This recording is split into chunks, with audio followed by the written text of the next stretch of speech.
So hello दोस्तों, चलिए मैं बताता हूँ आज एंगुलर मोमेंटम के बारे में। जैसा कि आपने पीछे देखा होगा कि मोमेंटम क्या होता है, तो एंगुलर मोमेंटम बस उसी का थोड़ा सा एक्सटेंडेड पार्ट होता है। जब एंगल पे कोई ऑब्जेक्ट घूमने लगता है तो वहाँ पे मोमेंटम हो जाता है, तो उसको एंगुलर मोमेंटम बोल देते हैं। सिंपल है। अगर चल रहा है चीज़ तो वहाँ पे तो लीनियर मोमेंटम होता है। जो अभी तक हम मोमेंटम पढ़ रहे थे, देखिए मैं आपको बताता हूँ। अभी तक जो आप पढ़ रहे थे ना बच्चों, क्या पढ़ रहे थे? पढ़ रहे थे कि जो मोमेंटम होता है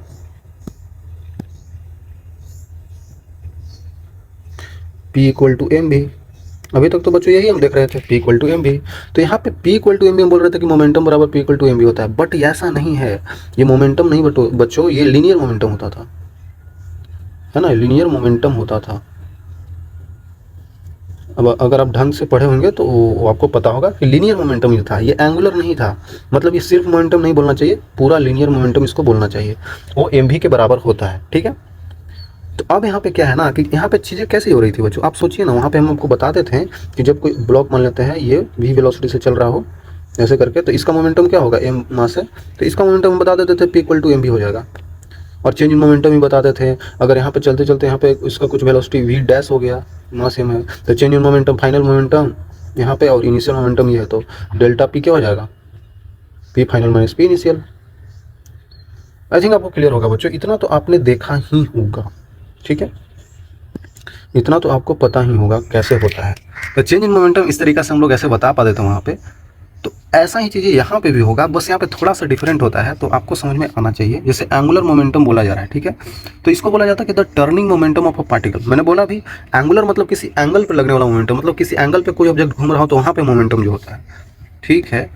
तो of a particle about the axis of rotation is called angular momentum of the particle. मतलब बोल रहा है किसी फिक्स जो एक्सिस है, देखिए about the axis of rotation. Axis of rotation क्या होता है, जिस पॉइंट के अबाउट कोई ऑब्जेक्ट रोटेट करता है, कोई रिजिड ऑब्जेक्ट रोटेट करता है ना बच्चों। तो देखिए मान लेते हैं कि आपको मैंने एक इस टाइप का हम आपको प्लेन दे दिए, ठीक है। इस प्लेन पे देखने में आपको आसानी होगा। मान लेते हैं ये इसका एक्सिस ऑफ रोटेशन है, ठीक है, ये एक्सिस ऑफ रोटेशन है, और इस पॉइंट पे कोई ऑब्जेक्ट ऐसे गोल गोल इसके अबाउट घूम रहा है, ठीक है। ये इसका क्या है बच्चों, एक्सिस ऑफ रोटेशन, ठीक है। और यहाँ पे कोई ऑब्जेक्ट है बच्चों, ऑब्जेक्ट का मास मान लेते हैं ना कि m है ना, m है, और यहाँ से ये डिस्टेंस r पे है, ये r डिस्टेंस दूर है बच्चों, और इसके अबाउट ओमेगा से ऐसे घूम रहा है। अब आपको समझ में आ रहा होगा यहाँ पे कि यहाँ पे कोई ऑब्जेक्ट जब r डिस्टेंस पे अवेलेबल है और ये एक्सिस ऑफ रोटेशन के अबाउट ओमेगा से घूम रहा है, तो ऐसे चक्कर काट रहा होगा, ऐसे चक्कर काट रहा होगा, है ना बच्चों। तो हम यहाँ पे अगर लिनियरली देखते थे तो ये ऑब्जेक्ट जो चल रहा था v वेलोसिटी से, तो इसका मोमेंटम क्या बोलते थे, p equal to M into V. Simple, यही तो बोलते थे, और कुछ बोलते थे नहीं, बोलते थे p equal to M into V. लेकिन यहाँ पे बच्चों जब ये घूम रहा है ना, ये जब घूम रहा है तो ये किसी r डिस्टेंस पे घूम रहा है, और ये r फिक्स्ड है। ये पोजीशन वेक्टर इसका क्या है, r है, और ये r फिक्स्ड है। यहाँ पे ऐसा नहीं था, यहाँ पे ऑब्जेक्ट ऐसे करके चलता था, चलता जाता था, जहाँ भी चले जाए, कोई जरूरी नहीं है कि r डिस्टेंस पे गोले गोले घूमता ही रहे और यहाँ पे तो है कि वो जो r फिक्स्ड है, इसका मतलब r का कुछ यहाँ पे रोल होगा। तो बोला जाता है कि जो turning momentum of a particle होता है ना about the axis of rotation, उसी को बोल देते हैं एंगुलर मोमेंटम। और एंगुलर मोमेंटम को डोनेट भी, मतलब कैसे इसको रिप्रेजेंट किया जाता है, वो एल वेक्टर होता है ना बच्चों। यहाँ पे ये पी वेक्टर होता था, यहाँ पे एल वेक्टर होता है। तो यहाँ पे एल वेक्टर का जो फॉर्मूला आ जाता है आपके पास, एल वेक्टर इक्वल टू जो पी ऐसे ऐसे चल रहा था, पी इंटू आर हो जाता है। आर पोजिशन वेक्टर और पी इसका लीनियर मोमेंटम, तो इसका एंगुलर मोमेंटम आ जाता है पी आर। अरे समझो बच्चों, पी आर आ जाता है जो इसका लीनियर मोमेंटम होगा, और उसमें हम ये आर से मल्टीप्लाई कर देंगे पोजीशन वेक्टर से, तो हमारे पास आ जाएगा। ऐसा क्यों हुआ, ऐसा क्यों हुआ, दिमाग में तो आएगा ही। ऐसा इसलिए हुआ बच्चों क्योंकि ऑब्जर्वेशन के थ्रू अगर आप पाएंगे ना, अब आप अगर ऑब्जर्व करेंगे चीज़ों को, तब आप कोई फार्मूला दे पाते हैं, है ना। चीज़ों को ऑब्जर्वेशन, एक्सपेरिमेंट सब कुछ करना पड़ता है। तो हमारे बड़े साइंटिस्ट ने, सारे लोग, उन्होंने फाइंड किया कि अगर कोई ऑब्जेक्ट किसी भी आर फिक्स डिस्टेंस पे घूम रहा हो तो इसमें भी तो एक मोमेंटम आएगा, लेकिन वो मोमेंटम को उन्होंने एंगुलर मोमेंटम बोला, और देखा कि ये एंगुलर मोमेंटम जो हमने बोला वो प्रोपोर्शनल है इसके लीनियर मोमेंटम से भी, जो पी लीनियर मोमेंटम है उससे, और ये सेम टू सेम प्रोपोर्शनल भी है आर डिस्टेंस से। जैसे जैसे आर डिस्टेंस इसका बढ़ाते जाएंगे, इसका बच्चों एंगुलर मोमेंटम बढ़ता ही चला जाएगा। मतलब ये आर पे डिपेंड करता है, जैसे ही आर बढ़ता चला जाएगा, ये तो फिक्स था, लेकिन अभी मान लेते हैं कि आर 2 हो गया, फिर आर 3 हो गया, मतलब आर बढ़ते जा रहा है, तो आर जैसे जैसे बढ़ेगा इसका एंगुलर मोमेंटम भी बढ़ता चला जाएगा।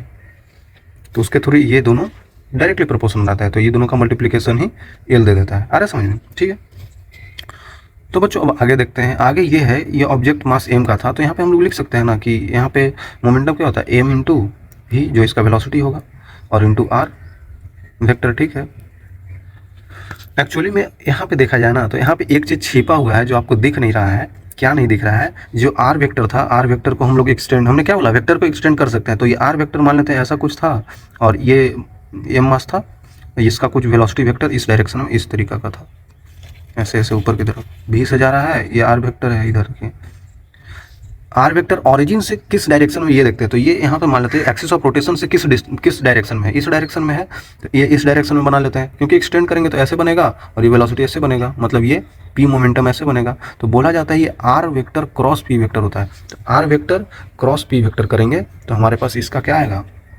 एंगुलर मोमेंटम आएगा, ये आर वेक्टर है ना। तो एक्चुअली में यहाँ पे जो लिखा हुआ है बच्चों, वो क्या लिखा हुआ है, R vector cross P vector. अब बोलेंगे आर क्रॉस पी करेंगे क्योंकि यहाँ पे इस दोनों के बीच का एंगल ही क्या है, 90 डिग्री है। तो आर क्रॉस पी करेंगे तो साइन 90 क्या हो जाएगा, 1 हो जाएगा। आर पी साइन 90 करेंगे तो 1 हो जाएगा। क्रॉस प्रोडक्ट में पता है ना बच्चों, इन दोनों के बीच का एंगल लेते हैं तो आर पी ले लेंगे। देखिए मैं आपको बताता हूँ,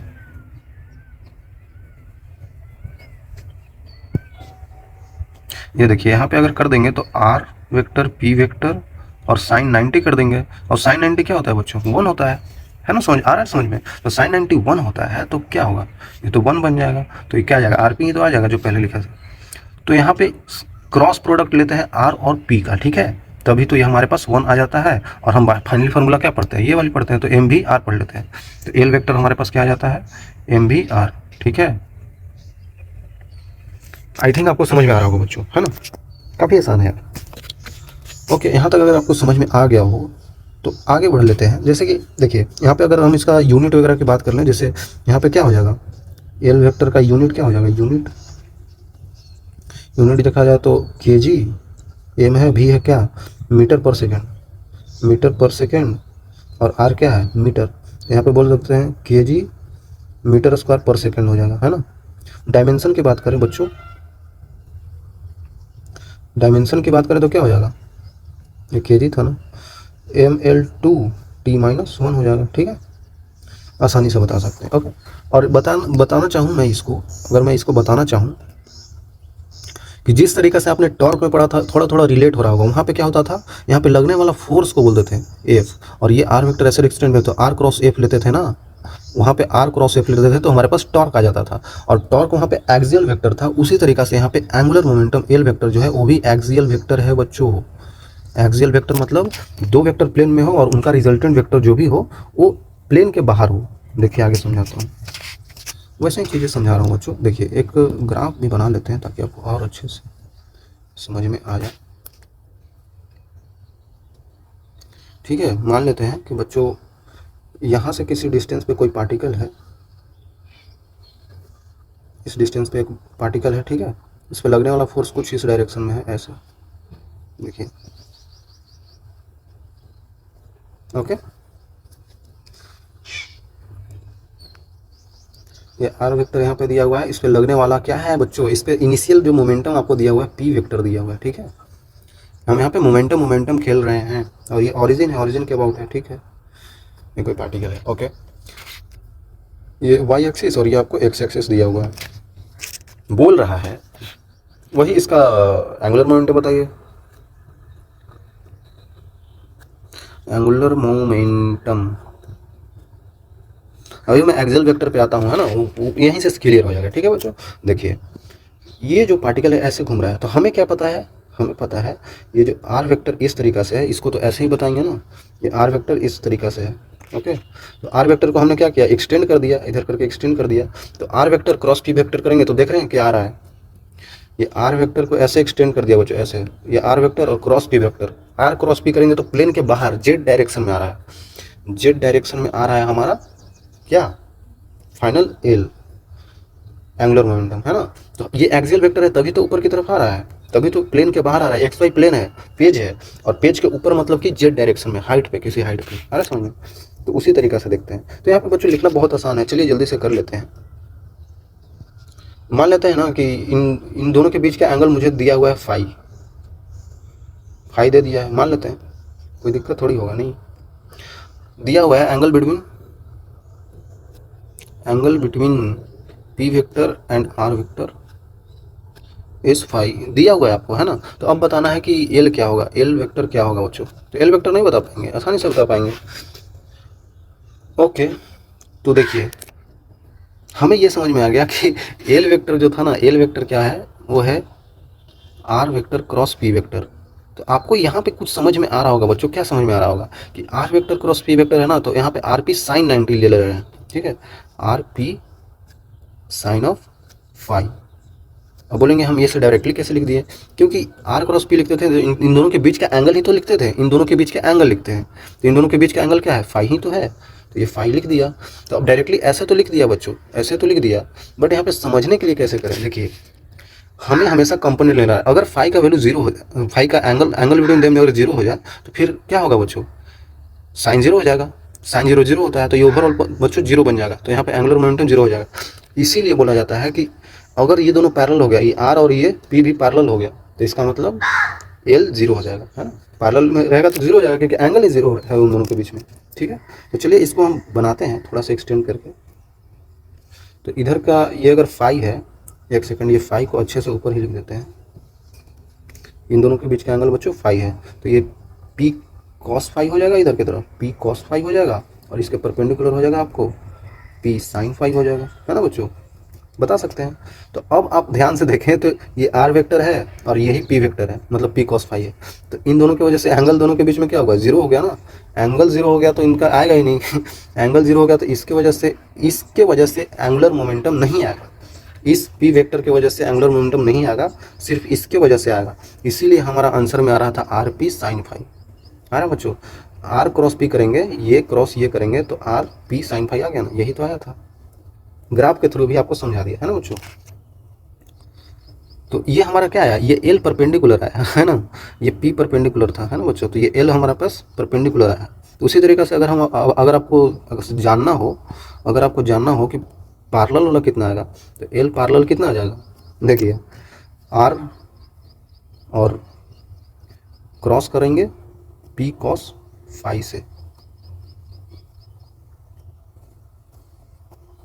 अगर इन दोनों वेक्टर के बीच में क्रॉस प्रोडक्ट किया, ये वेक्टर और ये वेक्टर के बीच में, तो सोचिए ना बच्चों, दोनों एक ऐसे वेक्टर है, ये ऐसे वेक्टर है, तो इस वेक्टर को उठा के यहाँ पे ला देंगे तो इन दोनों के बीच का एंगल ही 0 डिग्री है, तो इन दोनों के बीच का एंगल ही 0 डिग्री है, तो क्या होगा बच्चों, एंगल 0 है तो साइन क्या हो जाएगा, क्रॉस प्रोडक्ट है ना, तो साइन 0 0 हो जाएगा, तो हम बता दें तो ओवरऑल 0 हो जाएगा ना बच्चों, क्योंकि इन दोनों के बीच का एंगल 0 डिग्री है। समझिए चीज़ों को, है ना, परपेंडिकुलर बस आता है। आई थिंक आपको क्लियर होगा, ठीक है, काफ़ी आसान चीज़ है बच्चों। चलिए यहाँ पे एक और चीज़ आपको मैं बता देता हूँ, जैसे कि यहाँ पे देख लीजिए आप कि यहाँ पे अगर एंगुलर मोमेंटम लग रहा है तो इसका कुछ मैक्सिमम वैल्यू होगा, angular momentum maximum and minimum value, कब मैक्सिमम और कब मिनिमम होगा। तो अभी आपको समझ में आ गया होगा बच्चों, जो हमारे पास दिया हुआ है एल वेक्टर वो है R vector cross P vector है, ठीक है। ओके, अगर ये हमारे पास है तो यह इसको लिख सकते हैं आर वेक्टर पी वेक्टर, इन दोनों के बीच का एंगल साइन थीटा मान लेते हैं, ठीक है थीटा मान लेते हैं। तो ओवरऑल अगर देखा जाए तो ये कांस्टेंट है, आर डिस्टेंस तो किसी आर डिस्टेंस पे घूमता है तो आर कांस्टेंट है, और पी होता है एम भी, अगर वेलोसिटी कांस्टेंट है एम तो कांस्टेंट ही होता है, तो वेलोसिटी कांस्टेंट, तो ओवरऑल देखिए ये पूरा कांस्टेंट है और ये साइन थीटा पे वेरी करेगा, क्योंकि दो चीज़ें यहाँ पे ये कांस्टेंट है ना बच्चों। अगर ये हमारे पास कांस्टेंट हो जाए तो वेरी किससे करेगा, थीटा पे, कितना थीटा पे बच्चों, आर और पी के बीच में एंगल कितना है उस पर डिपेंड करेगा एल कितना आएगा, ठीक है। तो एल अगर मैक्स की बात करें, एल और मिन की बात करें, एल मैक्स की बात करें तो कितना हो जाएगा, जब साइन थीटा का वैल्यू मैक्सिमम होगा, साइन थीटा का वैल्यू मैक्सिमम होगा, है ना बच्चों। मैक्सिमम कब होगा, जब थीटा का वैल्यू, जब ओवरऑल इसका वैल्यू थीटा का वैल्यू ज़्यादा हो तभी तो होगा, है ना बच्चों। थीटा का वैल्यू पे डिपेंड करेगा, तो इसका वैल्यू मैक्सिमम के लिए थीटा, कौन सा थीटा पे इसका वैल्यू मैक्सिमम होता है, साइन का वैल्यू, तो थीटा का वैल्यू 90 पे, जब थीटा का वैल्यू 90 डिग्री लेते हैं तो 1 आता है ना। 90 डिग्री पे साइन इसका वैल्यू कितना आता है, 1 आता है ना बच्चों। तो यही चीज़ हो जाएगा, मतलब कि मान लेते हैं ये पी वेक्टर है और मान लेते हैं ये आर वेक्टर है, इन दोनों के बीच का एंगल 90 डिग्री होगा, तभी जाके एल मैक्सिमम आएगा। ठीक है, उसी तरीके से एल मिनिमम देख लेते हैं। तो एल मिनिमम कितना होगा बच्चों, उसके लिए साइन ऑफ थीटा का वैल्यू हो जाएगा मिनिमम होना चाहिए। मिनिमम का मतलब कितना बच्चों, मिनिमम मतलब अगर हमको इसका वैल्यू मिनिमम चाहिए साइन थीटा का वैल्यू, तो कौन सा एंगल पे इसका मिनिमम वैल्यू आता है, आप ही सोचिए ना बच्चों। सिंपल सी 0 डिग्री पे आ जाएगा। तो थीटा का वैल्यू अगर 0 डिग्री रख दे तो साइन 0 क्या होता है, 0, तो इसका वैल्यू 0 आ जाएगा। या फिर 180 डिग्री भी रख सकते हैं, साइन 180 भी 0 ही होता है ना बच्चों। ऐसे कर सकते हैं। मतलब समझिए यहाँ पे एक वेक्टर ऐसे होगा आर वेक्टर, और इसी के ऊपर होगा ऐसे करके पी वेक्टर, तो एंगल कितना हो गया 0 डिग्री। उसी तरीके से मान लीजिए कि कहीं पे आर वेक्टर ऐसे दे दिया हो आपको और कहीं पे पी वेक्टर हमारे पास ऐसे दे दिया है, तो इन दोनों के बीच का एंगल कितना हो गया 180 डिग्री, है ना बच्चों। तो इन दोनों केसेज में एल मिनिमम ही आएगा। ठीक है, काफ़ी आसान है बच्चों, आपको समझ में आ रहा हो। चलते हैं आगे देखते हैं। तो angular momentum of a rigid body rotating about a fixed axis, क्या बोल रहा है, किसी फिक्स्ड एक्सिस के अबाउट अगर हम कोई रिजिड बॉडी को, सॉलिड बॉडी को घुमा रहे हैं, तो बोल रहे हैं कि उसका एंगुलर मोमेंटम कैसे लिखेंगे।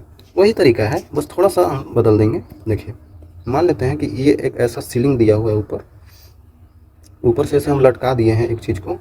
मान लेते हैं कि ये हमारे पास रिजिड बॉडी है, ठीक है।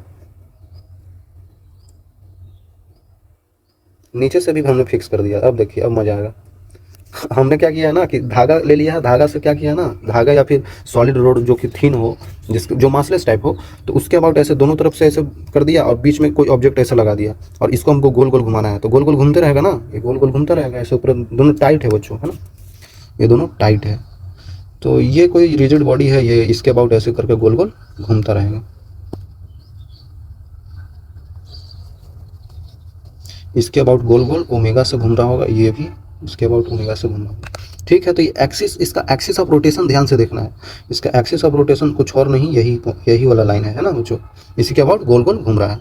तो इससे कितना डिस्टेंस पे कौन सा मास होगा, मान लेते हैं यहाँ पे, मान लेते हैं r1 डिस्टेंस पे यहाँ पे m1 मास है, इधर r2 डिस्टेंस पे मान लेते हैं कि m2 मास है, इधर इतना डिस्टेंस पे इसको m3 मास मिल गया, इधर इतना डिस्टेंस पे इसको m4 मास मिल गया, इधर m5 मिल गया।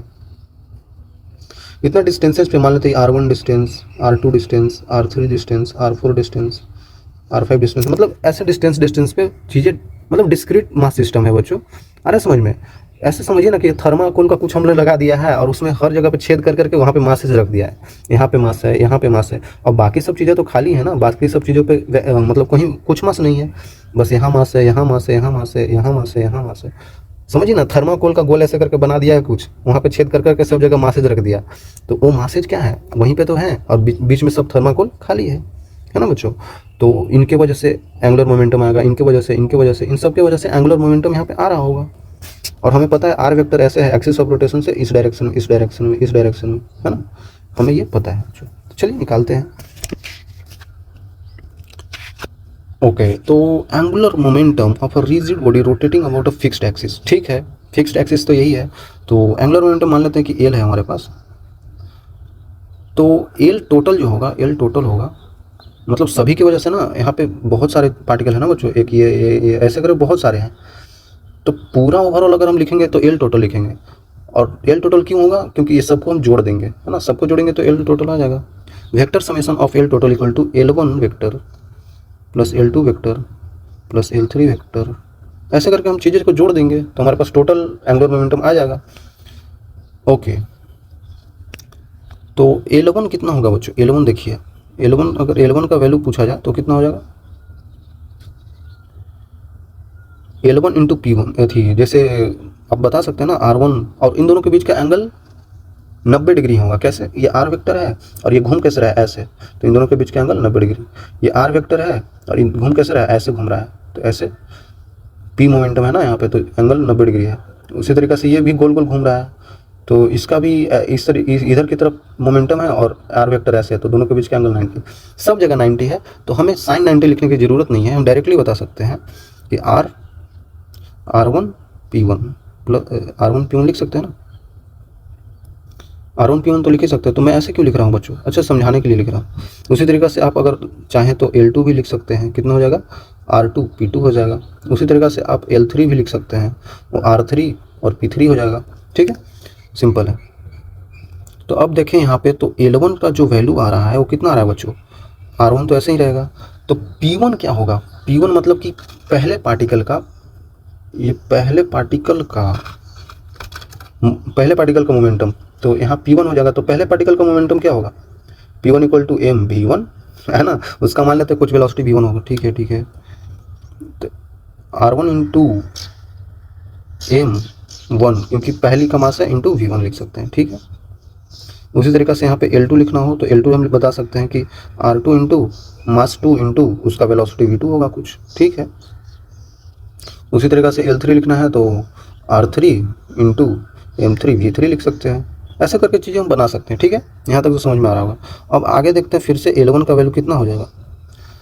आपने पढ़ा होगा बच्चों कि V क्या होता है ना, linear velocity equal to V equal to R omega होता है। R ओमेगा, R रेडियस होता है, और अगर कोई गोल गोल घूम रहा हो तो वो एंगुलर वेलोसिटी होती है।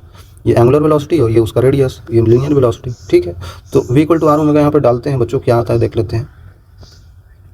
R1 into M1 into V1 का वैल्यू क्या हो जाएगा, R1 इंटू ओमेगा, ओमेगा 1 थोड़ी लिखेंगे हम, यहाँ पे जितना भी चीज़ घूम रहा है ना, ये पूरा सब सिस्टम ऑफ पार्टिकल्स है, ये सब ओमेगा से घूम रहा है, सब ओमेगा से ही घूम रहा है। सबका एंगुलर वेलोसिटी सेम है, मतलब ये भी ओमेगा से, ये भी ओमेगा से, ये सब कुछ ओमेगा से घूम रहा है ना बच्चों। देख रहे हैं, ये भी ओमेगा लिखा था, यहाँ पे भी ओमेगा लिखा था, तो सब सेम एंगुलर वेलोसिटी, तो सबका यहाँ पे ओमेगा ही होगा। तो यहाँ पे लिख सकते हैं हम लोग ओमेगा। ठीक है, उसी तरीके से L2 लिख सकते हैं R2 into M2 into R2 omega. उसी तरीके से आप L3 भी लिख सकते हैं। तो अब हमें समझ में आ गया कि L1 वेक्टर क्या हो जाएगा बच्चों, यहाँ पे M1 R1 square into omega, L2 क्या हो जाएगा M2 R2 square into omega, L3 क्या हो जाएगा M3 R3 square into omega. आ रहा है समझ में। अब हमें समझ में आया कि मोमेंट ऑफ इनर्शिया हमने पढ़ा था वो होता है mr स्क्वायर।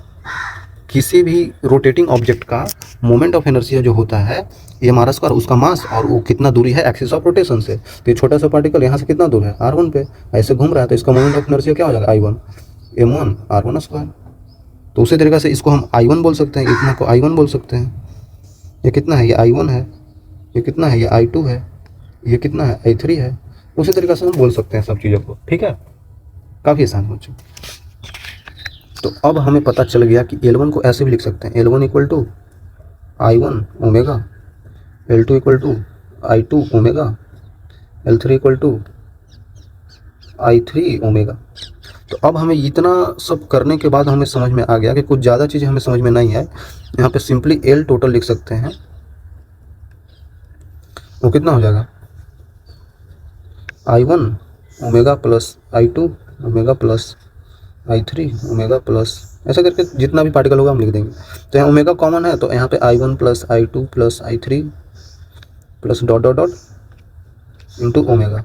तो हम बता सकते हैं यहाँ पे तो I1 I2 I3 सबका मोमेंट ऑफ इनर्शिया अगर हम ऐड कर देंगे, सबका मोमेंट ऑफ इनर्शिया ऐड कर देंगे सब पार्टिकल का, तो ओवरऑल ये ऑब्जेक्ट का मोमेंट ऑफ इनर्शिया हमें नहीं पता चल जाएगा I, क्योंकि सबका तो ऐड करेंगे तभी तो हमें टोटल मोमेंट ऑफ इनर्शिया मिलेगा। ठीक है बच्चों, तो total moment of inertia I omega, तो यहाँ पे L equal to L total equal to I total into I total omega. यहाँ से लिख सकते हैं हम डायरेक्टली कि क्या होता है, L जो एंगुलर मोमेंटम होता है वो क्या होता है I ओमेगा भी होता है। कहीं पे ये दिया जाए तो घबराना नहीं है ना बच्चों। तो यही होता है angular momentum for rigid body rotating about a fixed axis. ठीक है, तो I ओमेगा भी कहीं पे लिख दिया जाता है, तो घबराना नहीं है, आसान है बच्चों, आसान है। चलिए आगे बढ़ते हैं। तो अभी तक आपने जो देख रहे थे ना, अगर आपको कन्फ्यूज़न हो रहा है तो एक चीज़ आप ध्यान देंगे तो आपको कन्फ्यूज़न नहीं होगा। वो क्या है, वो ये चीज़ है, अभी तक जो रोटेटरी मोशन में अब बच्चों बहुत सारी चीज़ें आ रही है ना, तो अब आपको कन्फ्यूजन होने लगेगा, अब आप चीज़ें भूलने लगेंगे। डेफिनेटली सब कोई भूलता है। तो आपको क्या करना है, चीज़ों को थोड़ा याद रखने के लिए नोट्स बनाना है और वहाँ पे सब कुछ लिखना है, ये सब छोटे छोटे चीज़ें, ताकि आप भूलें नहीं। 2-4 पेज का नोट्स बना लीजिए, शॉर्ट नोट्स बोलते हैं उसको, और वहाँ पे छोटी छोटी चीज़ें लिखिए, क्योंकि वही दिमाग में रहता है। इतना पढ़ाने पर इतना कुछ ध्यान में नहीं रहता है, एग्जाम में जाइएगा, ये सब इतना बताया हूँ, कुछ ही दिमाग में नहीं रहेगा। दिमाग में बस क्या रहेगा, फार्मूला रहेगा, है ना। दिमाग में फार्मूला ही रहता है, इतना थोड़ी समझ में आता है क्या क्या पढ़ाया गया था। तो इसीलिए बच्चों शॉर्ट नोट्स बनाइए अभी, है ना। तो देखिए मैं यहाँ पे ये बता रहा था कि जिस तरीक़ा से ट्रांसलेटरी मोशन होता है, जो रोटेटरी नहीं होता था, जो एंगुलर नहीं होता था, जो लीनियर मोशन होता था, है ना, जो प्लेन में मोशन होता था, उसमें अगर हम देखें तो force equal to mass into acceleration होता था। वर्क डन क्या होता था, F dot D S. Momentum P equal to M V होता है ना, तो यहाँ पे एफ डॉट भी लिख सकते हैं, है ना बच्चों। यहाँ पे पी क्या है, पावर है ना बच्चों, सॉरी ये पावर है, मैं मोमेंटम पढ़ रहा हूँ, ये पावर है बच्चों, सॉरी, पावर एफ डॉट भी होता है, ठीक है। तो यहाँ पे फोर्स क्या होता है, ये आगे पढ़ेंगे, है ना। तो यहाँ पे फोर्स क्या होता है, D P by D T होता है, मतलब कि ये मोमेंटम है, ये मोमेंटम है। तो चीज़ें अगर इतना हमें पता है तो ये हमें ऑटोमेटिकली पता चल जाएगा। कैसे, देखिए आपको करना कुछ नहीं है, आपको एक बात ध्यान में रखना है, हमेशा याद रखिएगा बच्चों, कि जो यहाँ पे ट्रांसलेटरी होता है उसको रोटेटरी में कैसे बदलते हैं। देखिए बस सिंपल सी चीज़ है, यहाँ पे जो इसका वेलोसिटी होता है, यहाँ पे ये ओमेगा बन जाता है। यहाँ पे जो इसका एक्सेलरेशन होता है, यहाँ पे इसका अल्फा बन जाता है। आ रहा है समझ में। यहाँ पे जो इसका डिस्प्लेसमेंट होता है, यहाँ पे इसका थीटा बन जाता है, ठीक है। उसी तरीक़ा से यहाँ पे जो इसका मोमेंटम होता है, यहाँ पे इसका क्या बन जाता है, एंगुलर मोमेंटम बन जाता है। यहाँ पे जो यहाँ पे फोर्स लगता है, यहाँ पे आके ये टॉर्क बन जाता है। यहाँ पे जो इसका मास होता है पार्टिकल का, यहाँ पे इसका मोमेंट ऑफ इनर्शिया बन जाता है। आ रहा है समझ में बच्चों, आ रहा है समझ में। ये बहुत इंपॉर्टेंट मैंने बता दिया, ऐसे मतलब एक तरीका है, ये तरीका है बच्चों, याद रखेगा, क्योंकि तरीका ही एग्जाम में आपको याद रहेगा।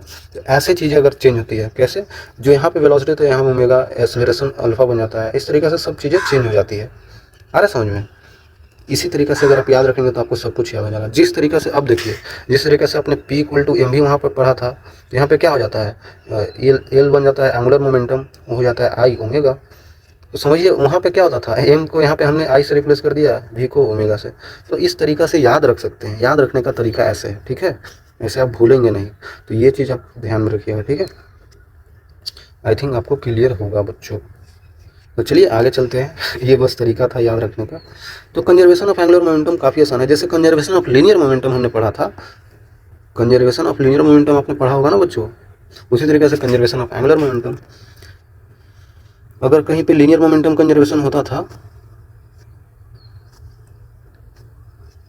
लीनियर मोमेंटम कंजर्वेशन कहीं पे होता था बच्चों, याद कीजिए, मैं एक बार और बता देता हूँ। वो कब होता था, जब यहाँ पे अप्लाई करते थे हम लोग Newton second law of motion, है ना बच्चों, Newton second law of motion. इसमें हमें बताया जाता था कि जो फोर्स होता है वो चेंज इन मोमेंटम मतलब डी बाई डी होता है, ठीक है, ये आपको बताया जाता था। तो अगर कहीं पे लगने वाला एक्सटर्नल फोर्स एफ एक्सटर्नल कहीं पे अगर जीरो हो जाए, तो चेंज इन मोमेंटम जो डेल्टा पी आता है वो भी जीरो हो जाता है। तो delta P final momentum minus initial momentum equal to zero हो जाता है, इसलिए फाइनल मोमेंटम और इनिशियल मोमेंटम बराबर हो जाता है बच्चों। एफ एक्सटर्नल जीरो होने से हमें पता चल गया कि मोमेंटम क्या है, कांस्टेंट है बच्चों, क्योंकि कांस्टेंट का ही डिफरेंशिएशन जीरो होता है। इतना चीज़ें हम वहाँ पे जानते थे चीज़ें, है ना। तो यही चीज़ सिंपल सी चीज़ यहाँ पे बोला जाता था कि अगर एफ एक्सटर्नल जीरो है, बाहर से लगने वाला फोर्स सिस्टम पे जीरो है, मतलब नहीं लग रहा है, तो मोमेंटम कंजर्व कर दो, मोमेंटम कंजर्व कर दो, मोमेंटम कंजर्व कर दो, ठीक है, कंजर्व हो गया, यही इनिशियल फाइनल को इक्वल कर दो। तो सेम है जितना यहाँ पे देखें वही यहाँ पे है। तो कंजर्वेशन ऑफ एंगुलर मोमेंटम में बस यही बोला जाता है कि Newton second law of rotational motion. अब बोलेंगे Newton second law of rotational motion, ये तो पहली बार सुन रहे हैं, तो पहली बार ही है बस इसको रोटेशनल में बदल दिया गया है और कुछ नहीं है। देखिए बच्चों, इसलिए यहाँ पे ये चीज़ है ना कि जिस तरीके से वहाँ पे जो फोर्स होता है वो D P by D T होता है, यहाँ पे उसी तरीके से टॉर्क जो होता है D L by D T होता है, ठीक है। तो अगर कहीं पे इफ टॉर्क एक्सटर्नल बाहर से लगने वाला टॉर्क किसी पार्टिकल किसी सिस्टम पे जीरो है, मतलब लग ही नहीं रहा है, तो यहाँ इसका मतलब हो गया सो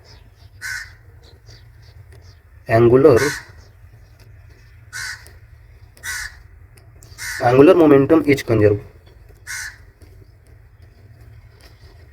एंगुलर मोमेंटम क्या है, कंजर्व्ड है।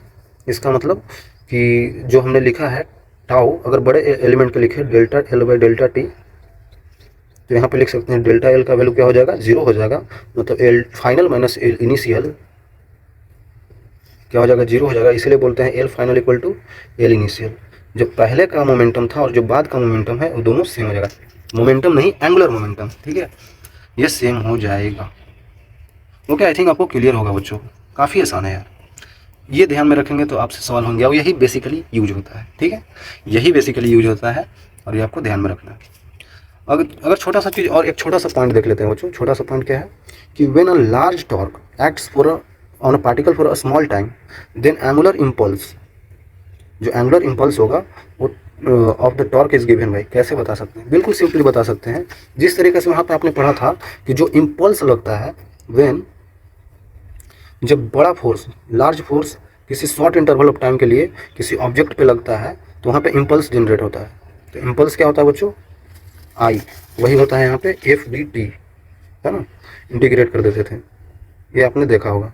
इसको बोलता है कि इम्पल्स है तो इसको बोल देंगे लीनियर इम्पल्स, है ना। इसको जे से भी डिनोट करते हैं, ऐसा नहीं है, जे से भी कर देते हैं कभी-कभी, ठीक है, जे वेक्टर से। ओके, तो यहाँ पे अब कुछ नहीं है, यहाँ पे यही चीज को बदल देना है रोटेटरी मोशन में। चीजें सिंपल है बच्चों, यहाँ पे अगर आप रिलेट करेंगे तब आपको समझ में होगा। तो यहाँ पे जो एंगुलर इम्पल्स होगा, एंगुलर इम्पल्स जो होगा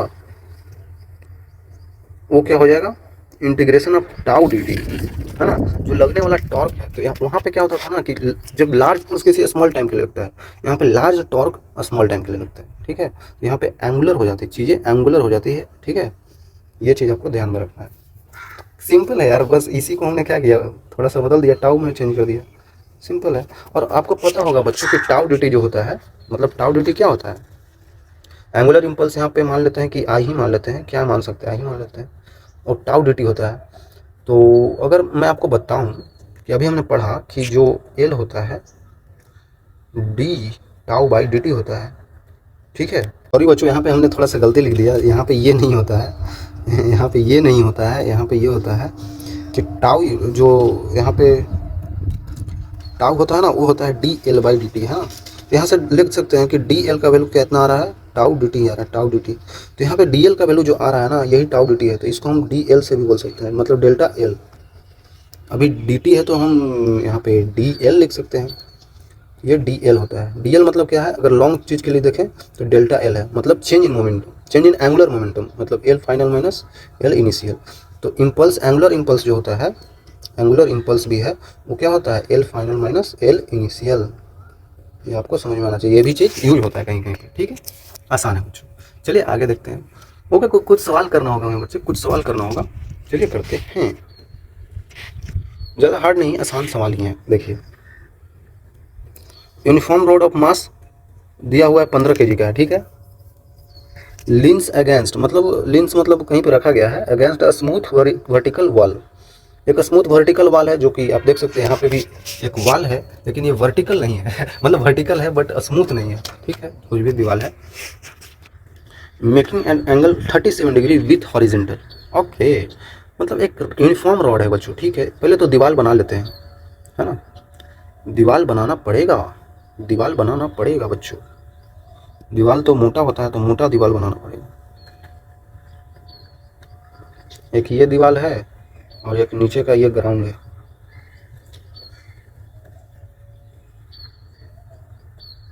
देखिए अब आपको समझ में आएगा बच्चों। ओके, जैसा कि आपको बताया गया यहाँ पे ये दीवार है, तो दीवार ये ऊपर वाला है और नीचे वाला ये क्या है, ये ग्राउंड है।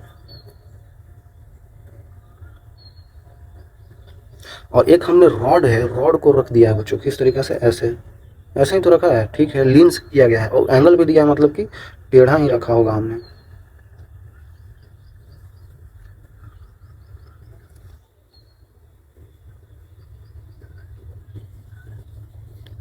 यही आपको दिया हुआ है, मान लेते हैं। अब हम उतना अच्छा तो बना नहीं पा रहे हैं बच्चों।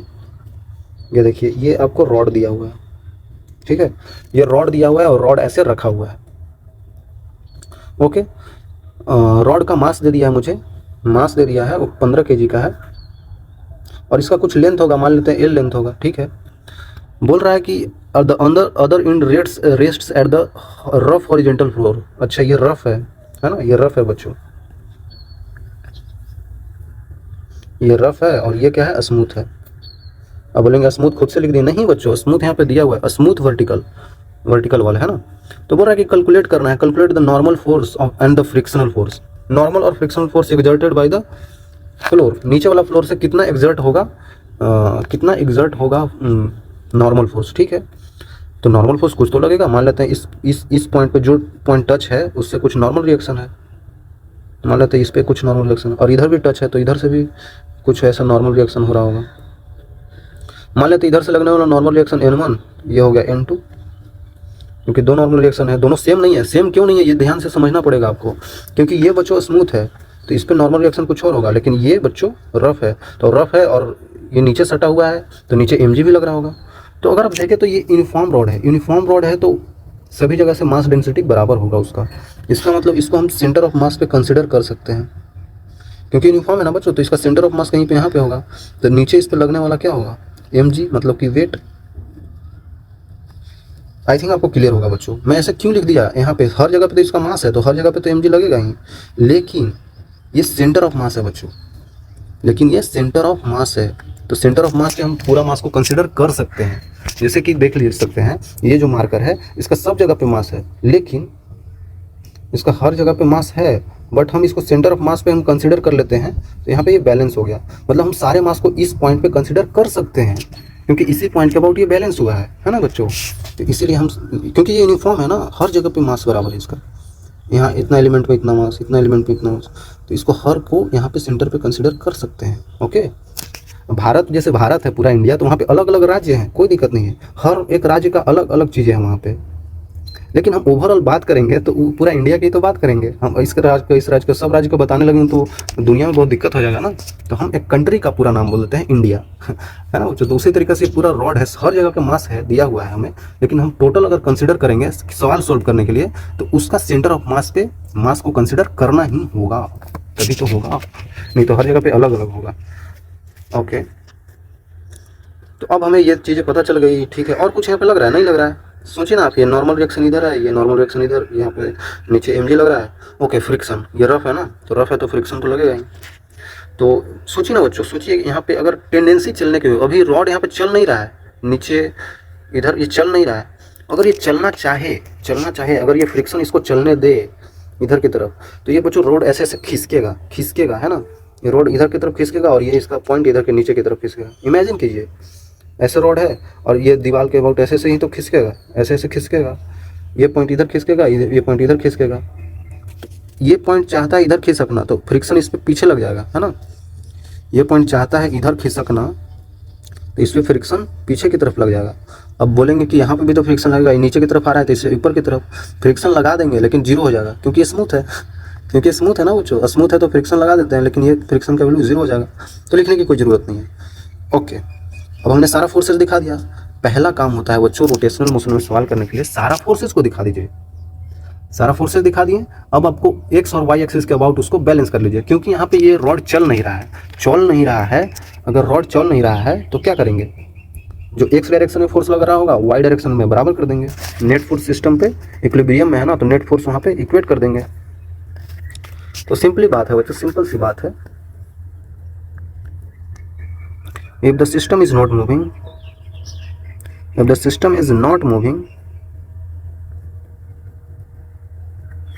then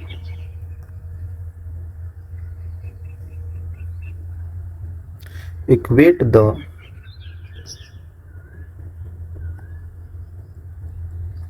forces in direction।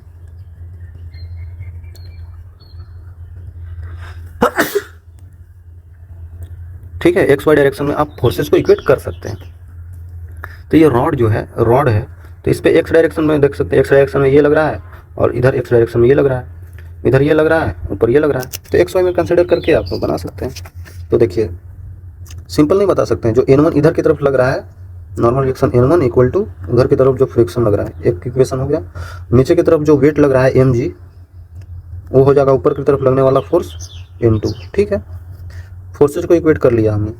अब हमें क्या करना है ना, अब ये घूमने की टेंडेंसी होगा। देखिए घूम नहीं रहा है बच्चों, तो घूम नहीं रहा है तो टॉर्क तो जीरो होगा, लेकिन टॉर्क का वैल्यू लिख के हम जीरो कर सकते हैं। अब बोलेंगे टॉर्क लिखने की क्या जरूरत है जब ये घूम ही नहीं रहा है, चीज़ घूम ही नहीं रहा है, क्योंकि यहाँ पे बोल नहीं रहा है कि स्लिप लिप कर रहा है कुछ भी। तो हम क्या करेंगे, टॉर्क लिखने की जरूरत है? जरूरत नहीं है बच्चों, लेकिन सॉल्व करने के लिए जरूरत है, क्योंकि टॉर्क लिखेंगे और उसको जीरो से इक्वेट कर देंगे। देखिए कैसे, टॉर्क किसी भी पॉइंट के अबाउट लिख सकते हैं। जब पार्टिकल सिस्टम जो भी है उस पर वो चल नहीं रहा हो तो नेट फोर्सेज तो हम इक्वेट कर ही देते हैं। और वहाँ पे किसी भी पॉइंट के अबाउट अगर आप मोमेंट टॉर्क लिखना चाहें ना, किसी भी पॉइंट के अबाउट टॉर्क, तो सब सेम होता है। कोई भी एक पॉइंट चूज कर लीजिए। देखिए जहाँ पे अगर ज़्यादा फोर्स हो ना, वहाँ पे पॉइंट चूज किया कीजिए। क्यों? क्योंकि ज़्यादा फोर्सेज के अबाउट पॉइंट चूज करेंगे तो इसके अबाउट इसका टॉर्क और इसका टॉर्क जीरो हो जाता है, इसके अबाउट इसका टॉर्क जीरो हो जाता है, क्योंकि डिस्टेंस होना चाहिए ना इसके लिए, तभी तो टॉर्क लिखेंगे। टॉर्क तभी तो लिखेंगे, टॉर्क लिखते हैं ना बच्चों, एफ इंटू आर परपेंडिकुलर और एफ लिखते हैं। तो आर यहाँ पे कुछ होएगा ही नहीं, क्योंकि इस पॉइंट पे ये भी लग रहा है और इसका कुछ आर है ही नहीं, तो इन दोनों का टॉर्क जीरो हो जाता है। इसीलिए जहाँ पे ज़्यादा फोर्सेज लग रहे हो उस पॉइंट के अबाउट टॉर्क लिया कीजिए, है ना। तो मान लेते हैं कि ये पॉइंट हमको दिया है पी, तो टॉर्क अबाउट पी पॉइंट क्या हो जाएगा, इनके वजह से जीरो हो जाएगा, N2 और F के वजह से जीरो हो जाएगा। तो अब दो फोर्सेज बचे, कौन कौन सा? एक बचा है वेट mg नीचे की तरफ लग रहा है, और एक नॉर्मल ये। दो फोर्सेज की वजह से टॉर्क लिखना होगा, लिख लेते हैं। पहले mg की वजह से तो लिख लेते हैं torque due to mg plus torque due to normal reaction N1। ठीक है, तो टॉर्क ड्यू टू mg कितना होगा बच्चों? सोचिए, फोर्स हमने क्या पढ़ा है, टॉर्क क्या होता है? R perpendicular cross F. Simple, R perpendicular cross F कब करते हैं? जब एंगल 90 डिग्री होता है, लेकिन जनरली आर क्रॉस एफ ही होता है। ठीक है, तो ये एफ है और यहाँ से ये डिस्टेंस, इस पॉइंट से ये डिस्टेंस आर है। ठीक है, तो आर क्रॉस एफ करेंगे तो इन दोनों के बीच का एंगल लेना होगा, ये हमें नहीं पता है। ठीक है, इसको हम देखिए बच्चों, हमें 37 डिग्री दिया था ना, क्वेश्चन में दिया हुआ था। देखिए theta is 37 making an angle 37 with horizontal. Horizontal तो यही है, तो इससे एंगल 30 डिग्री है ना, 37 है, सॉरी, इससे एंगल 37 डिग्री है। तो सिंपल हो गया ना ये, अब सिंपल ही तो हो गया, सिंपल ही तो हो गया बच्चों। मान लेते हैं इस वेट जो लग रहा होगा mg, इसको हम कंपोनेंट ले लेते हैं। ये 37, सोचिए ना बच्चों ये 37 है, ये 90 है, तो ये हो जाएगा 53 डिग्री। 53 हो गया, ये 53 डिग्री हो गया, तो ये कितना हो जाएगा 37, फिर से ये 37 हो गया, है ना। तो यहाँ से mg ये 37 है। ठीक है, तो ये हो जाएगा mg का इधर वाला कंपोनेंट एक, इधर वाला कंपोनेंट, तो mg cos 37 cos of 37 degree, और ये हो जाएगा mg sin 37। ओके, तो अब यहाँ पे ध्यान से देखना, घबराना नहीं बच्चों। ये बस ये पॉइंट ऐसे इधर की तरफ लगने वाला फोर्स ऐसे हो गया, और ये आर डिस्टेंस ऐसे, तो दोनों के बीच का एंगल एक 180 डिग्री हो गया, क्योंकि एक वेक्टर ऐसे है, एक वेक्टर ऐसे है, तो 180 डिग्री हो गया, तो साइन 180 जीरो ही हो जाएगा। तो टॉर्क में इसको कंसिडर ही नहीं करेंगे, सिर्फ करेंगे ये परपेंडिकुलर वाला को। ठीक है, तो mg cos 37 हो जाएगा, मतलब f ये है और r ये है, तो ये पूरा लेंथ इसका l था, तो ये मिड पॉइंट है ना, क्योंकि सेंटर ऑफ मास है, तो ये कितना हो जाएगा l/2 हो जाएगा। सिंपल, तो l/2 इंटू mg cos 37 को क्या लिखते हैं 4/5 plus torque due to N1 की वजह से टॉर्क देखिए बच्चों, ये N1 है, तो सिंपल सी बात है यार, ये तो और आसान है। ये 37 है तो ये भी 37 हो जाएगा, सिंपल, क्योंकि ये पैरेलल है ना, इसके पैरेलल है, तो ये 37 तो ये 37, तो ये एंगल हो जाएगा 37 डिग्री। तो इधर आ जाएगा N1 का cos 37 डिग्री, और ऊपर की तरफ आ जाएगा यहाँ पे N1 का sin 37 डिग्री। ठीक है, तो N1 sin 37 डिग्री, और ये इधर की तरफ, तो फिर से वही बात, इधर की तरफ जो आया होगा और इधर से ये यहाँ से ये डिस्टेंस लेंगे r, इन दोनों के बीच का एंगल कितना हो गया 180 डिग्री। ये ऐसे और ये ऐसे, 180 डिग्री हो गया, तो साइन 180 करेंगे तो जीरो हो जाएगा, और बचेगा क्या, ये 90 डिग्री वाला। क्यों जीरो हो रहा है पता है ना बच्चों, टॉर्क का फॉर्मूला होता है r क्रॉस f, तो क्रॉस प्रोडक्ट में साइन आ जाएगा, तो साइन इन दोनों के बीच का एंगल, इसके और इसके बीच का एंगल, तो दोनों पैरेलल है, तो एंगल कितना हो जाएगा 180 ना, क्योंकि ये इधर की तरफ और ये इधर की तरफ, और इसके एक और कंपोनेंट है ये कंपोनेंट, तो इसके वजह से तो आएगा, क्योंकि ये 90 डिग्री बना रहा है, ये r वेक्टर और ये f, तो 90 डिग्री है तो डायरेक्ट लिख सकते हैं हम लोग। अब पूरा लेंथ कितना हो जाएगा इसका, पूरा लेंथ कितना है बच्चों, ये तो एल है, इस बारी पूरा लेंथ एल है, तो एल इंटू N1 साइन 37 3/5। अब हमने टॉर्क अबाउट पॉइंट P लिख लिया। जब टॉर्क अबाउट पॉइंट P लिख लिया हमने, तो अब बताइए टॉर्क क्यों लिखा है? टॉर्क तो लगेगा ही नहीं, क्योंकि लगेगा ही नहीं क्योंकि ये घूम ही नहीं रहा है। जब कोई ऑब्जेक्ट घूमता है तभी तो टॉर्क लगता है, ये घूम ही नहीं रहा है, इसका मतलब टॉर्क को 0 से इक्वेट कर देंगे, ठीक है। लेकिन एक चीज़ यहाँ पे हमने छोड़ दिया बच्चों, हमने डायरेक्शन नहीं लिया, डायरेक्शन लेना बहुत ज़रूरी है। देखिए सिंपल से ले सकते हैं जल्दी से, ये आर वेक्टर था, मतलब आर वेक्टर ऐसे और ये एफ वेक्टर ऐसे, तो आर क्रॉस एफ अंदर की तरफ माइनस का के कैप आ रहा है, तो इसमें जो चीज़ें आ जाएंगी वो माइनस का के कैप आ जाएंगी। देखिए इसको इधर बढ़ा देता हूँ और यहाँ पे लिख देता हूँ माइनस का के कैप, माइनस का के कैप, ठीक है। और ये देखिए ये चीज़ें के अबाउट देखिए, फोर्स ऐसे लग रहा है, आर ऐसे है, मतलब आर ऐसे, आर यहाँ से आगे बढ़ा देंगे, एक्सटेंड करेंगे, आर वेक्टर और ये एफ वेक्टर, तो आर क्रॉस एफ ऊपर की तरफ आ रहा है, थंब हमारा ऊपर की तरफ आ रहा है, मतलब कि क्या बच्चों, प्लस का के कैप, तो यहाँ पे प्लस का के कैप हो जाएगा। ओके अब हम जीरो करेंगे, अब टॉर्क अबाउट, क्योंकि घूम ही नहीं रहा है तो टॉर्क अबाउट पी क्या हो जाएगा, 0, तो टॉर्क अबाउट पी पॉइंट कितना हो जाएगा, 0, तो कितना हो जाएगा, देखिए माइनस का के कैप, मतलब अब समझ में आ रहा ना बच्चों, ये माइनस का आ गया तो इसको इधर ले आइए क्योंकि ये 0 है ना, तो प्लस का ये दोनों इक्वेट हो जाएगा, ये दोनों इक्वेट हो जाएगा, कर लेते हैं। तो बच्चों यहाँ पे कितना आ जाएगा 4L mg डिवाइडेड बाई 5 दूना 10 equal to 3L N1 divided by 5, दोनों के कैप में है ना इसीलिए हम इक्वेट कर दिए, ठीक है। तो अब हम यहाँ पे काट सकते हैं चीज़ों को, L से L कट जाएगा, 5 दूना 10 हो जाएगा और 2 से 2 बार में, ठीक है। तो N1 का वैल्यू हमारे पास आ गया ना, N1 का वैल्यू हमारे पास आ गया, कितना आ गया, ये आपके पास आ रहा है 2mg/3, 2mg/3, N1 आ गया हमारे पास, सिंपल। हमें निकालना क्या था, नॉर्मल फोर्स निकाल लिया हमने, तो N1 आ गया, तो अब हम यहाँ से फ्रिक्शन भी बता सकते हैं, तो जो N1 है यहाँ पे वही तो फ्रिक्शन है बच्चों, है ना, तो यहाँ से फ्रिक्शन का वैल्यू क्या हो जाएगा 2mg/3, क्योंकि दोनों सेम है, सिंपल। और N2 तो mg था ही, सिंपल, सब तो बन ही गया बच्चों। अब m का वैल्यू रख सकते हैं आप, m कितना है 15 kg, 2 गुने 15 इंटू 10 डिवाइडेड बाई 3, 3 पचे 15, तो 50 दूना 100 न्यूटन का आ जाएगा फ्रिक्शन। यहाँ पे कितना आ जाएगा 2 इंटू 15 गुने 10 डिवाइडेड बाई 3, ये भी उतना ही आएगा, ये भी 100 न्यूटन ही आएगा, ठीक है, ये भी 100 न्यूटन आ गया। और ये देखते हैं N2 कितना आ जाएगा बच्चों, 15 गुने 10 मतलब 150 न्यूटन आ गया। तो आपने नॉर्मल भी निकाल लिया और आपने फ्रिक्शन भी निकाल लिया, सिंपल, ठीक है बच्चों। आसान है यार, चीज़ों को समझिए ना, हो जाएगा आसान, भले पहली बार में ना समझ में आया, एक बार और देख लीजिए, ठीक है। ओके एक और आसान सा सवाल जल्दी से कर लेते हैं।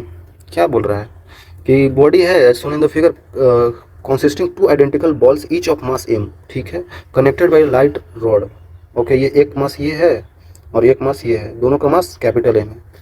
एन इम्पल्स J मतलब J equal to mv, impulse J मतलब इम्पल्स वही जब बड़ा फोर्स छोटे टाइम के लिए लगता हो, ठीक है, imparted on the body at one of its and. Okay दिखा रहा है यहाँ पे एग्जाम्पल में कि यहाँ से एक फोर्स को हमने मतलब एक इम्पल्स लगा दिया है, तो इम्पल्स एक फोर्स टाइप की होता है जो कम समय पे लगता है, कम समय के लिए लगता है, वो m भी लगा दिया है, ठीक है। What would be the angular velocity, तो एंगुलर वेलोसिटी क्या हो जाएगा, ठीक है बच्चों, ठीक है, पहले तो ये लगाया गया है उसके बाद पूछा गया है, ठीक है, तो सिंपल है बच्चों, मतलब अभी का पहले इसमें लगाया गया है, ये जे जो हमने इम्पल्स लगाया है उसके बाद पूछ रहा है कि ओमेगा कितना होगा, कितना ओमेगा से घूमेगा, तो बता सकते हैं क्योंकि अभी का जो यहाँ पे एंगुलर मोमेंटम होगा वही बाद का एंगुलर मोमेंटम होगा, क्योंकि बाहर से लगने वाला फोर्स नहीं है हमारे पास। बोलेंगे ये बाहर से फोर्स लग रहा है, नहीं बच्चों ये इम्पल्स है, फोर्स नहीं लग रहा है यहाँ पे, ठीक है, एक्सटर्नल फोर्स नहीं लगता है, मतलब अब एंगुलर मोमेंटम बात करें तो वहाँ पे टॉर्क लगना चाहिए ना, तो टॉर्क नहीं लग रहा है यहाँ पे, ध्यान से देखें तो टॉर्क नहीं लग रहा है यहाँ पे तो ये लगा रहा है, जे लगा रहा है, मतलब कि इम्पल्स लग रहा है, एंगुलर इम्पल्स नहीं, सिर्फ इम्पल्स है यहाँ पे, ठीक है, ठीक है। तो बाहरी फोर्स नहीं लग रहा है तो क्या कर सकते हैं, इनिशियल एंगुलर मोमेंटम कितना है, अगर देखा जाए ना तो ये 2 मास दिया हुआ है, तो इनका सेंटर ऑफ मास कहीं बीच में ही तो लाई करेगा, यही तो सेंटर ऑफ मास होगा बच्चों, इसका सेंटर ऑफ मास कहीं बीच में लाई करेगा, ठीक है। तो यहाँ से ये डिस्टेंस हो जाएगा इसका L/2 और इधर से ये भी डिस्टेंस हो जाएगा L/2, सिंपल। तो यहाँ पे जब हमने ये इम्पल्स दिया, इसको इम्पल्स दिया, तो ये क्या हुआ होगा, इम्पल्स देंगे तो उसके बाद कुछ घूमेगा ओमेगा से, ऐसे करके ये ऐसे करके ऐसे। बोलेंगे ऐसे ही क्यों घूमेगा, इसी के अबाउट क्यों घूमेगा, क्योंकि बच्चों सिमिलर है, क्योंकि इधर का मास जो है इधर का मास वही है, तो इसी के अबाउट घूमेगा, क्योंकि सिमिलर चीज़ है, आइडेंटिकल है, डिस्टेंस भी सेम है, मास भी सेम है। तो इनिशियली पहले देख लेते हैं, इनिशियली क्या है मोमेंटम, एंगुलर मोमेंटम क्या है बच्चों, पहले लिख लेते हैं r×p लिखते हैं ना, r×p वेक्टर।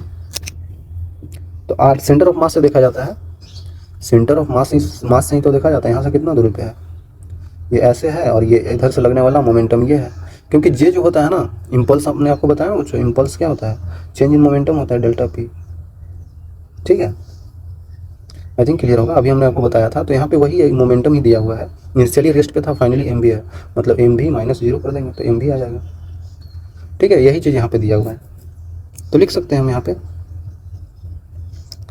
क्या हो जाएगा बच्चों, आर वेक्टर कितना है, L/2 है, और एंगल 90 डिग्री आ रहा है, देखिए ऐसे करेंगे तो 90 ही तो आ रहा है, अरे समझो बच्चों, इसको एक्सटेंड कर दिया, क्योंकि सेंटर ऑफ मास से ही हम लेंगे, एक्सिस ऑफ रोटेशन याद कीजिए, एक्सिस ऑफ रोटेशन के अबाउट ही तो एंगुलर मोमेंटम लिया जाता है, ठीक है। तो इसके अबाउट ये डिस्टेंस इतना है, ये ऐसे है और ये ऐसे है, दोनों के बीच का एंगल 90 डिग्री, सिंपल। तो इनटू में क्या कर देंगे बच्चों, एम भी है। चलिए यहाँ तक तो हो गया इनिशियल। फाइनल एंगुलर मोमेंटम क्या हो रहा है बच्चों, अब फाइनली जब ये इम्पल्स इम्पार्ट कर दिया होगा, उस पर लग गया होगा, उसके बाद क्या हुआ, उसके बाद ये होगा कि ये चीज़ें घूमने लगेगी, ये इधर की तरफ भागेगी, ये इधर की तरफ भागेगी, क्योंकि हमने उस पर कुछ इम्पल्स अप्लाई कर दिया था, तो ऐसे ही घूमेगी ऐसे। तो फाइनल क्या हो जाएगा, फाइनल हमने पढ़ा है ना बच्चों, अगर घूम रहा है चीज़ें तो वहाँ पे इनर्शिया लगता है, तो आई ओमेगा हो जाएगा। तो इस सेंटर ऑफ मास के अबाउट इसका ओमेगा कितना हो जाएगा, ये ऐसे घूमेगा और ये ऐसे घूमेगा, तो ओमेगा से मान लेते हैं घूम रहा होगा, ये कुछ ओमेगा से, ये कुछ ओमेगा से। तो सिंपली बता सकते हैं कि आई ओमेगा हो जाएगा, टोटल आई इंटू ओमेगा। तो इनिशियली क्या हो जाएगा, पहले मास का मोमेंट ऑफ इनर्शिया कितना है बच्चों, सेंटर ऑफ मास के अबाउट एम इंटू L/2 का स्क्वायर, mr² इंटू ओमेगा। तो ये ऐसे घूम रहा है, ये ऐसे घूम रहा है, तो दोनों का डायरेक्शन क्या है, सेम ही तो है, ये डायरेक्शन इसका ऐसे है, इसका भी डायरेक्शन ऐसे है, तो दोनों तो ऐसे करके गोल गोल ही घूम रहा होगा। तो इंटू 2 कर देते हैं, क्योंकि 2 है, 2 पार्टिकल 2 मास है ना, इसीलिए। तो कितना हो जाएगा बच्चों, ml² divided by 4 omega into 2, तो हो जाएगा ml² ओमेगा डिवाइडेड बाई 2। तो अब बाहरी का कोई फोर्स का यहाँ पे इम्प्लीमेंटेशन नहीं है, तो दोनों को इक्वेट कर सकते हैं। तो L initial equal to L final कर देंगे, यहाँ से क्या हो जाएगा, LmV divided by 2 equal to ml² omega divided by 2। M ये बड़ा वाला ही है, मतलब ऐसे मत समझिएगा कि छोटा एम कहाँ से आ गया, ठीक है। तो Lm तो कट जाएगा, तो यहाँ से 2 भी कट जाएगा, तो ओमेगा और भी दोनों बराबर आ रहा है बच्चों, यहाँ से दोनों सेम आ रहा है, मतलब कि V equal to L omega, तो ओमेगा हो जाएगा V/L हो जाएगा। अरे समझ में, तो बहुत आसान है यार, चीज़ों को समझिए बच्चों, है ना, ये ऑप्शन हो जाएगा, ठीक है, काफ़ी आसान तरीक़े से आप समझ सकते हैं। चलिए आगे चलते हैं, कहीं पे दिक्कत हो तो बात बच्चों आप बताइएगा हमें, ठीक है। फिर से एक आसान सवाल, पार्टिकल गिवन बाय आर दिया हुआ है, आर वेक्टर, मोमेंटम वेक्टर दिया हुआ है, तो एंगुलर मोमेंटम वेक्टर, ठीक है बच्चों, तो कुछ करना थोड़ी है, एंगुलर मोमेंटम वेक्टर क्या हो जाएगा, R vector cross P vector. तो वेक्टर प्रोडक्ट आता है ना बच्चों आपको, IJK, बच्चों ये आप खुद से करिएगा, है ना, मैं इसमें क्या ही बताऊँ, है ना, ये तो आसान है, 1 2 -1 है, ये 3 4 -2 है। तो अब अगर आप इसको निकाल लेंगे तो आपको पता चल जाएगा कि ये परपेंडिकुलर टू कौन सा एक्सिस है, ठीक है। अब बताइएगा कौन सा एक्सिस के परपेंडिकुलर आ रहा है, बाकी हिंट नहीं दूंगा, हिंट दूंगा तो आप बता देंगे।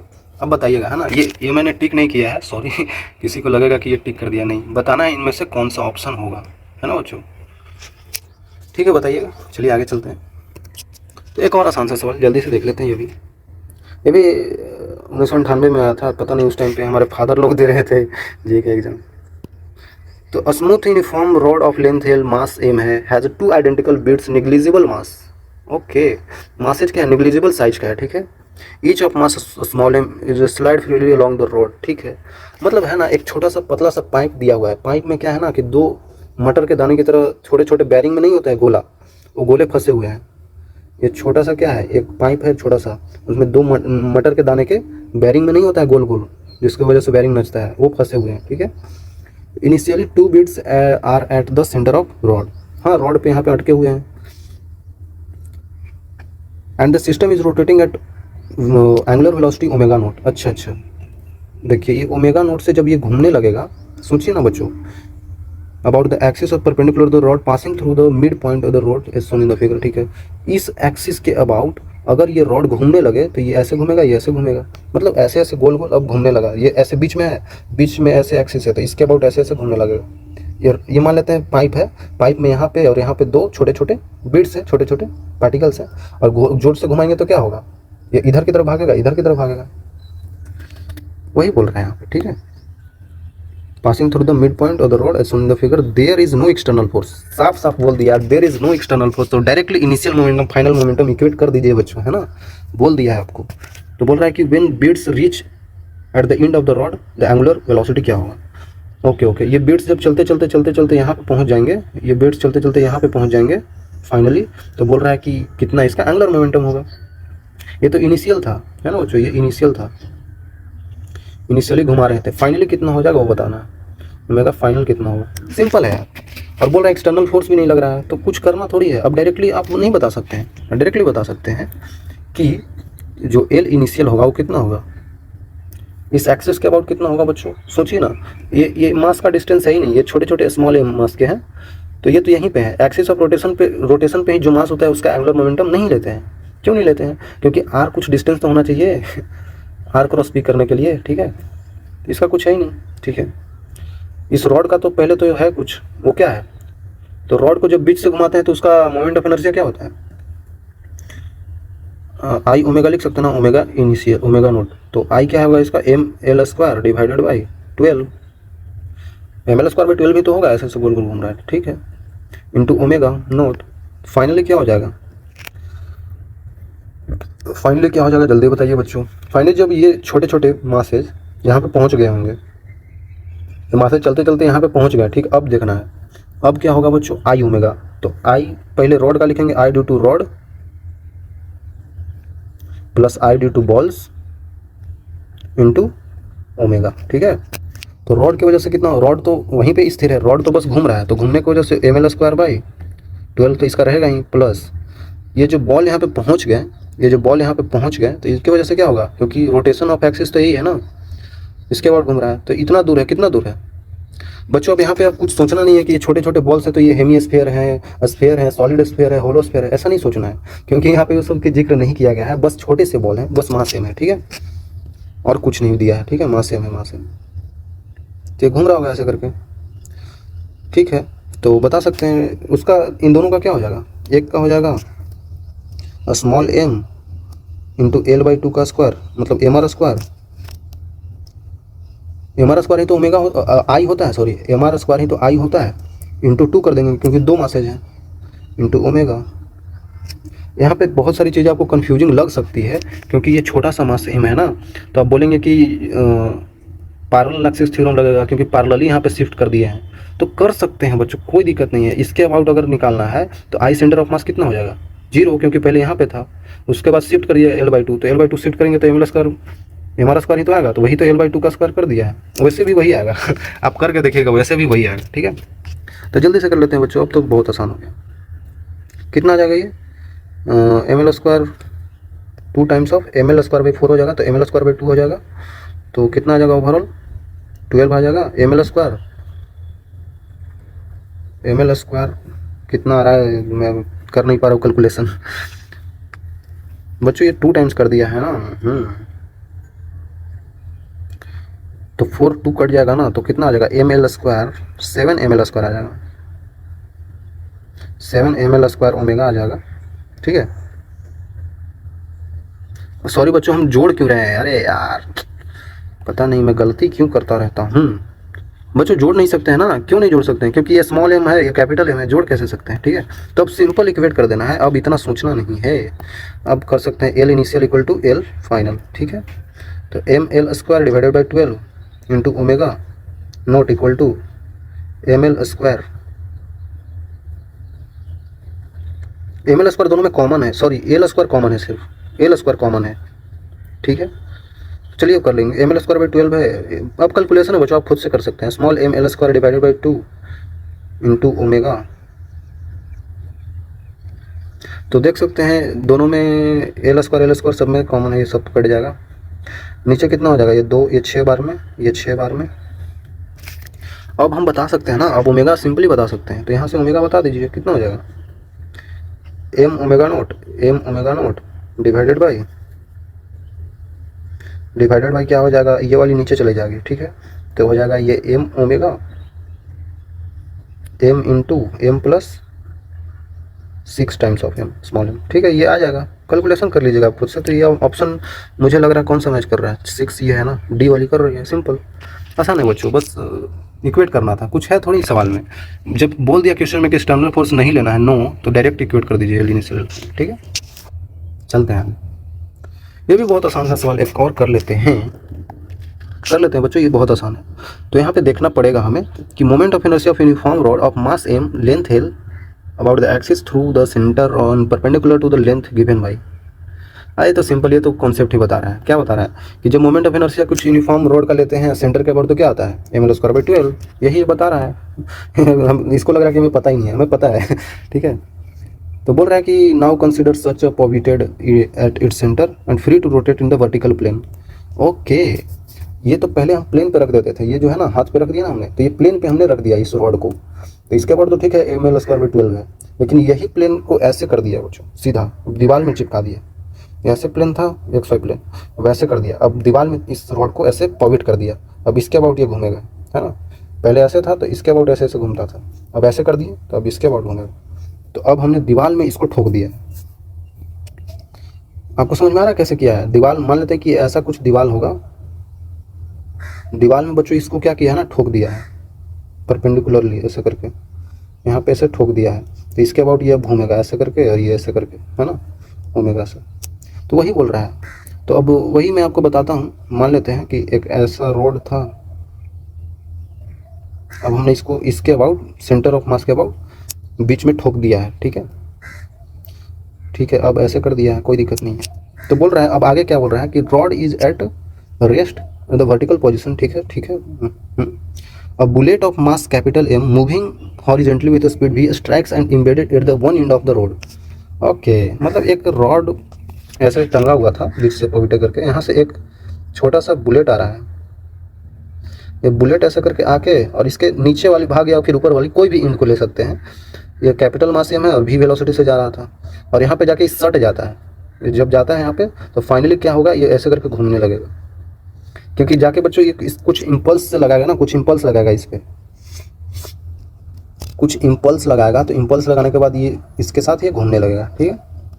ओके ओके ओके बोला जा रहा है, ठीक है। तो एंगुलर मोमेंटम बताना है, final angular momentum of the rod after collision. Okay, simple है यार। अब यहाँ पे कोलिजन मिले तो डरना नहीं है, कोलिजन का कॉन्सेप्ट नहीं लगेगा, सिंपल है यार। देखिए बच्चों, इसका लेंथ कितना था, L था। यहाँ से ये डिस्टेंस कितना होगा बच्चों, सिंपल जल्दी से कर लेते हैं। यहाँ से डिस्टेंस कितना है, L/2, और यहाँ से ये डिस्टेंस कितना है, L/2। ये सेंटर O मान लेते हैं, ठीक है, O पॉइंट के अबाउट। हाँ, तो बच्चों इनिशियली ये रेस्ट पे था, इनिशियली ये बुलेट चल रहा था, तो कहीं पे कोई एक्सटर्नल फोर्स नहीं लग रहा है। ये सिंपली रेस्ट पे था और ये ऐसे करके चल रहा था। तो बोलेंगे ये चल रहा है तो ये अपने अंदर की वजह से वेलोसिटी चल रहा है ना, एक्सटर्नल फोर्स थोड़ी हमें कहीं पे धक्का होगा कुछ कैसे भी लगा रहे हैं, एक्सटर्नल बाहर से कोई फोर्स लगा रहे हैं, नहीं लगा रहे हैं। जब इस टाइम पे गोली चलाओगा तो बंदूक से भले ही फोर्स लगा, लेकिन वो भी अंदर वाला ही फोर्स होगा, क्योंकि ये दबाया तो ये आगे गए, हम पीछे गए, है ना। बंदूक चलाते हैं तो नहीं होता है, थोड़ा सा धक्का लगता है, तो इंटरनली है, बस हमने ट्रिगर दबाया तो वो एक्सटर्नल फोर्स, लेकिन उसके यहाँ पे जिक्र नहीं है, ठीक है। तो हम डायरेक्टली कर देंगे ये initially angular momentum, final angular momentum equate कर देंगे। अब बोलेंगे कि एंगुलर ही क्यों, लीनियर मोमेंटम भी तो कंजर्व कर सकते हैं बच्चों, बट यहाँ पे चीज़ें घूम रही है। देख रहे हैं वेलोसिटी कुछ ओमेगा से घूम रही है ना, यहाँ पे ध्यान दीजिए। तो वहाँ पे लीनियर में ओमेगा नहीं होता था, यहाँ पे देख रहे हैं एंगुलर वेलोसिटी पूछ रहा है, कुछ ओमेगा से घूम रहा होगा। तो अब समझ में आ गया, एंगुलर मोमेंटम कंजर्व करना है मतलब L initial equal to L final. तो L इनिशियल कितना है बच्चों, देखिए इनिशियली कितना से चल रहा है, हम किसी पॉइंट के अबाउट ले लेते हैं, इस पॉइंट वो पॉइंट के अबाउट ले लेते हैं इसका एंगुलर मोमेंटम इसका, ठीक है। तो क्या होता है एंगुलर मोमेंटम बच्चों, r जो यहाँ से r डिस्टेंस है इंटू भी परपेंडिकुलर, मतलब पी परपेंडिकुलर लेते हैं ना जो, आई थिंक आपको क्लियर होगा। आर क्रॉस पी करते हैं ना, सिंपल। तो अगर परपेंडिकुलर, बस परपेंडिकुलर वजह, परपेंडिकुलर पोजीशन या फिर परपेंडिकुलर मोमेंटम के वजह से ही आता है एंगुलर, ठीक है। तो परपेंडिकुलर देखा जा सकता है यहाँ पे, ये इसका मोमेंटम कुछ होगा, मोमेंटम ऐसे है और ये आर ऐसे है, ये दोनों के बीच का एंगल कितना है, 90 डिग्री है, ठीक है। दोनों के बीच का एंगल 90 डिग्री है, लिख देते हैं। तो डायरेक्टली बता सकते हैं कितना आ जाएगा बच्चों, कैपिटल एम भी L/2, जो कि वो डिस्टेंस था। अब फाइनल कितना हो जाएगा बच्चों, फाइनल एंगुलर मोमेंटम बता सकते हैं। फाइनल एंगुलर मोमेंटम क्या होगा, जब यहाँ पे जाके चिपक गया होगा, तब क्या होगा, तब ये ऐसे करके घूमेगा, तो इसके अबाउट मोमेंट ऑफ इनर्शिया आ जाएगा, ठीक है। मोमेंट ऑफ इनर्शिया आ जाएगा, कितना हो जाएगा, पहले तो ये रॉड का मोमेंट ऑफ इनर्शिया कितना होगा इस पॉइंट के अबाउट, जो कि हमें दिया हुआ है ml² डिवाइडेड बाई 12 प्लस, जब यहाँ पे ये सट गया होगा जाके, ये मास यहाँ पे क्या हुआ है ना, ये सट गया है, ये कैपिटल मास है, तब इसके वजह से भी तो यहाँ पे कुछ इनर्शिया आएगा, मोमेंट ऑफ इनर्शिया, तो क्या होगा, इसके अबाउट हो जाएगा ml/2 का स्क्वायर, एक सेकेंड, क्योंकि mr स्क्वायर करेंगे ना, तो ml/2 है ना डिस्टेंस, वो से कितना है L/2 ml², मतलब mr स्क्वायर कर देंगे। अब इंटू जो ओमेगा से घूम रहा होगा ये रोड, उसी तरीके से ये भी घूम रहा होगा, इंटू ओमेगा कर देते हैं। अब दोनों इक्वेट कर देते हैं, मतलब कि एम भी L/2 इक्वल टू, ये दोनों को ऐड करेंगे तो कितना हो जाएगा, 12 mr स्क्वायर और 4 mr स्क्वायर हो जाएगा, 4 ml² डिवाइड ओमेगा, कितना हो जाएगा, 3 बार में कट जाएगा, m कट जाएगा, m कट जाएगा, l कट जाएगा, l कट जाएगा, यहाँ से ओमेगा आ रहा है 3v/2, 3v/2 और एक l भी बचा है, तो l नीचे आ जाएगा, 2l, ये आंसर हो गया। देख रहे हो बच्चों कितना सिंपल है बच्चों, आप करेंगे तो आपसे सवाल हो जाएगा। तो यहाँ तक आने के लिए आपको बड़ा वाला ठांकू मिलेंगे आगे, तब तक के लिए ओके बाय।